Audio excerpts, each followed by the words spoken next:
ইরানি জাহাজ আটকের ভিডিও প্রকাশ করেছে মার্কিন সেনারা। ইরানি বাহিনীর তাড়া খেয়ে হরমুজ থেকে পালিয়েছে মার্কিন বাহিনী। সংঘাতে নতুন মোড়, মার্কিন জাহাজে ইরানের হামলা। এশিয়ায় আধিপত্য হারাচ্ছে যুক্তরাষ্ট্র। দর্শক শুনছিলেন এশিয়া পোস্ট ওয়ার্ল্ড নিউজ শিরোনাম। আপনাদের সাথে আছি আমি আফরোজা আদিবা। এবার বিস্তারিত। হরমুজ প্রণালীর কাছ থেকে এমভি তোস্কা নামে ইরানের একটি জাহাজ আটক করেছে যুক্তরাষ্ট্র। ইতিমধ্যে মার্কিন সেন্ট্রাল কমান্ড বা সেন্টকম জাহাজ আটকের একটি ভিডিও প্রকাশ করেছে। ভিডিওতে দেখা যায় মার্কিন ডেস্ট্রয়ার ইউএসএস স্প্রুয়েন্স থেকে ইরানি জাহাজ লক্ষ্য করে গুলি চালানো হচ্ছে। বিস্তারিত প্রতিবেদনে। সম্প্রতি হরমুজ প্রণালীর কাছে এমভি তোস্কা নামক একটি ইরানি কার্গো জাহাজ নিজেদের কবজায় নিয়েছে মার্কিন নৌবাহিনী। যুক্তরাষ্ট্রের সেন্টকম প্রকাশিত একটি ভিডিওতে দেখা যায় মার্কিন ডেস্ট্রয়ার ইউএসএস স্পুয়েন্স থেকে জাহাজটিকে লক্ষ্য করে গুলি চালানো হচ্ছে। মার্কিন দাবি অনুযায়ী 6 ঘন্টা ধরে বারবার সতর্ক করার পরেও জাহাজটি না থামায় তারা ইঞ্জিন রুমে গুলি চালিয়ে সেটির নিয়ন্ত্রণ নেয়।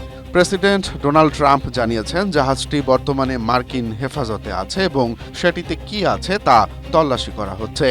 ইরান হরমুজ প্রণালী বন্ধের ঘোষণা দেওয়ার পর এই ঘটনা পরিস্থিতিকে আরও ঘোলাটে করে তুলেছে। একদিকে যখন সমুদ্রপথে এই উত্তেজনা চলছে, অন্যদিকে পাকিস্তান এই দুই দেশের মধ্যে যুদ্ধ থামাতে শান্তি আলোচনার উদ্যোগ নিয়েছে। আগামীকাল ইসলামাবাদে দুই পক্ষের প্রতিনিধিদের বসার কথা রয়েছে। এখন দেখার বিষয় এই আলোচনার মাধ্যমে মধ্যপ্রাচ্যে চলা কয়েক সপ্তাহের যুদ্ধের অবসান ঘটে কিনা। ইরানের হামলার মুখে টিকতে না পেরে পালিয়ে গেছে মার্কিন বাহিনী। হরমুজ প্রণালী থেকে মার্কিন নৌবাহিনীকে সফলভাবে হটিয়েছে বলে দাবি করেছে ইরানের ইসলামী বিপ্লবী গার্ড বাহিনী বা আইআরজিসি। প্রেস টিভির প্রতিবেদনে বলা হয়েছে, মার্কিন বাহিনী তোস্কা নামের একটি ইরানি পতাকাবাহী জাহাজ আটক করে জোরপূর্বক ইরানের জলসীমার দিকে পাঠানোর চেষ্টা করলে এই উত্তেজনার সৃষ্টি হয়। যুক্তরাষ্ট্রের নৌ অবরোধের চেষ্টার মুখে আইআরজিসির নৌ ইউনিট দ্রুত পদক্ষেপ নিয়ে মার্কিন বাহিনীকে হরমুজ ছাড়তে বাধ্য করেছে। ইরানের একের পর এক হামলার মুখে হরমুজ প্রণালীতে অবস্থান করা মার্কিন বাহিনী যুদ্ধজাহাজ নিয়ে পালিয়েছে বলে জানিয়েছে ইরানি সংবাদ মাধ্যম প্রেস টিভি। ওমান সাগরে হরমুজ প্রণালী থেকে মার্কিন বাহিনীকে সফলভাবে হটিয়েছে ইরানের ইসলামী বিপ্লবী গার্ড বাহিনী আইআরজিসি। প্রেস টিভির প্রতিবেদন অনুযায়ী মার্কিন বাহিনী তোস্কা নামের একটি ইরানি পতাকাবাহী জাহাজ আটক করে জোরপূর্বক ইরানি জলসীমার দিকে পাঠানোর চেষ্টা করলে এই উত্তেজনা সৃষ্টি হয়। মার্কিন বাহিনীর নৌ অবরোধের চেষ্টার মুখে আইআরজিসির নৌ ইউনিট দ্রুত পদক্ষেপ নিয়ে ট্রাম্প বাহিনীকে হরমুজ ছাড়তে বাধ্য করে। এর আগে ইরান যুক্তরাষ্ট্র শান্তি আলোচনা ব্যর্থ হওয়ার পর মার্কিন যুক্তরাষ্ট্র হরমুজ প্রণালীতে কঠোর নৌ অবরোধ আরোপ করে। এতে ইরানি বন্দরে জাহাজ যাতায়াত কার্যত বন্ধ হয়ে যায়। মার্কিন বাহিনীর বেআইনি পদক্ষেপের বিরুদ্ধেই আইআরজিসি এই পাল্টা অবস্থান নিয়েছে।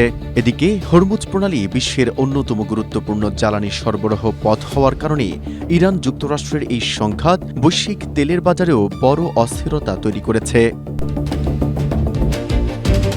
মার্কিন বাহিনীর আস্ফালনের দাঁত ভাঙা জবাব দিয়ে রণক্ষেত্রে নিজেদের দাপট দেখিয়েছে ইরান। দেশটি সরাসরি মার্কিন সামরিক জাহাজে ড্রোন হামলা চালিয়েছে। যুক্তরাষ্ট্রের নৌ অবরোধ এবং ইরানি বাণিজ্যিক জাহাজ জব্দের কয়েক ঘন্টার মধ্যেই ওমান সাগরে মার্কিন সামরিক জাহাজগুলোর উপর এই ড্রোন হামলা চালানো হয়। বিস্তারিত প্রতিবেদনে। এবার মার্কিন আস্ফালনের দাঁত ভাঙা জবাব দিয়ে রণক্ষেত্রে নিজেদের দাপট দেখিয়ে সরাসরি মার্কিন সামরিক জাহাজে ভয়ঙ্কর ড্রোন হামলা চালিয়েছে ইরান। যুক্তরাষ্ট্রের অবৈধ নৌ অবরোধ এবং ইরানি বাণিজ্যিক জাহাজ জব্দের কয়েক ঘন্টার মধ্যেই ওমান সাগরে মার্কিন সামরিক জাহাজগুলোর উপর এই প্রলয়ঙ্কারী ড্রোন হামলা চালানো হয়। ইরানের আধা সরকারি বার্তা সংস্থা তাসনিম নিশ্চিত করেছে যে মার্কিনীদের সশস্ত্র জলদস্যুতার সরাসরি প্রতিশোধ নিতেই এই নিখুঁত আক্রমণ চালিয়েছে আইআরজিসি। এর আগে মার্কিন সামরিক বাহিনী তুস্কা নামের একটি ইরানি কার্গো জাহাজকে জোরপূর্বক নিয়ন্ত্রণে নেয়। ট্রাম্প যখন এই ঘটনা নিয়ে সামাজিক যোগাযোগ মাধ্যমে বিজয় উল্লাস করছিলেন, ঠিক তখনই ইরানের ড্রোনগুলো মার্কিন রণতরীগুলোকে টার্গেট করে পাল্টা আঘাত হানে। ইরান স্পষ্ট করে দিয়েছে যে আকাশপথ থেকে শুরু করে গভীর সমুদ্র, শত্রুর প্রতিটি পদক্ষেপ তাদের কড়া নজরে রয়েছে। এদিকে ইরানের এই হামলার পর নরবরে যুদ্ধবিরতি এখন পুরোপুরি ভেঙে পড়ার উপক্রম হয়েছে।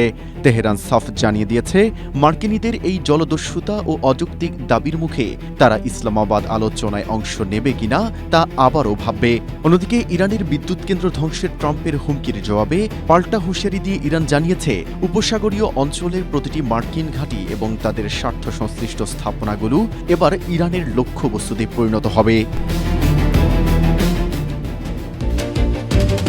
ইরান যুদ্ধ শুরু হওয়ার পর এশিয়ার ভূ রাজনীতিতে বড় ধরনের পরিবর্তন ঘটেছে। এতে ক্রমেই আধিপত্য হারাচ্ছে যুক্তরাষ্ট্র।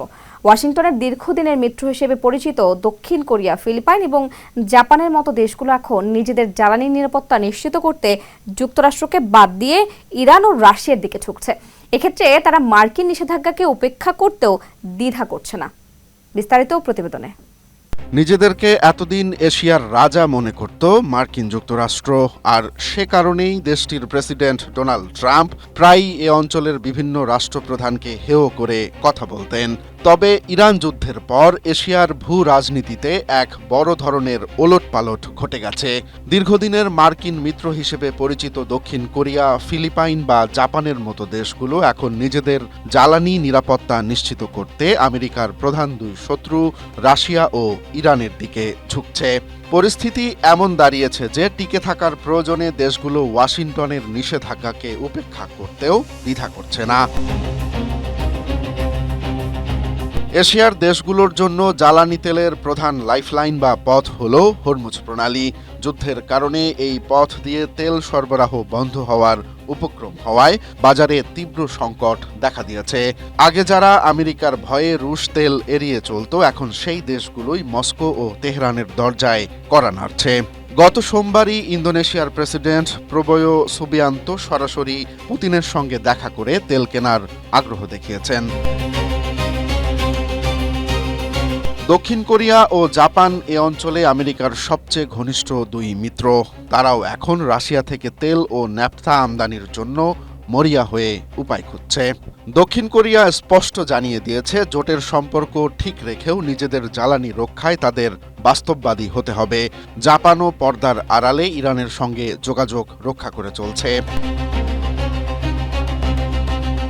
এশিয়ায় আমেরিকার অন্যতম পুরনো মিত্র ফিলিপাইন। বর্তমানে দেশটিতে জ্বালানি তেলের সংকট এতটাই যে সেখানে সরকারকে বাধ্য হয়ে জরুরি অবস্থা জারি করতে হয়েছে। তারা এখন রাশিয়ার কাছ থেকে তেল কিনতে আমেরিকার কাছে বিশেষ অনুমতির আবেদন করেছে। অন্যদিকে এশিয়ায় ভারতের অবস্থান বরাবরের মতোই কৌশলী। দেশটি সম্প্রতি রাশিয়ার পাশাপাশি ইরান থেকেও তেলের বড় চালান গ্রহণ করেছে। এমনকি কিছু ক্ষেত্রে লেনদেনে চীনা মুদ্রা ব্যবহার নিয়েও চলছে আলোচনা, যা মার্কিন ডলারের আধিপত্যের বিরুদ্ধে এ অঞ্চলে বড় চ্যালেঞ্জ হিসেবে দেখা দিয়েছে। প্রেসিডেন্ট ট্রাম্পের অস্পষ্ট পররাষ্ট্র নীতি এশিয়ার দেশগুলোকে এক ধরনের অনিশ্চয়তায় ফেলে দিয়েছে। বিশ্লেষকদের মতে, যুক্তরাষ্ট্র যখন তার মিত্রদের সংকটে কার্যকর সুরক্ষা দিতে পারছে না, তখন দেশগুলো নিজেদের জাতীয় স্বার্থকেই বড় করে দেখছে। আমেরিকার কঠোর নিষেধাজ্ঞা সত্ত্বেও এশিয়ায় রুশ ও ইরানি তেলের এই প্রবেশ প্রমাণ করে যে বিশ্ব রাজনীতিতে আমেরিকার একক নিয়ন্ত্রণ আগের চেয়ে অনেকটাই শিথিল হয়ে আসছে। শেষ পর্যন্ত এই প্রবণতা যদি দীর্ঘস্থায়ী হয়, তবে এশিয়ায় এতদিন আমেরিকার যে প্রভাব বলয় ছিল তা চিরতরে বদলে যেতে পারে। আর এই সুযোগে ভ্লাদিমির পুতিন বিশ্বমঞ্চে আবারও শক্তিশালী হয়ে উঠবেন বলে মনে করা হচ্ছে। Romance Talukdar, Asia post.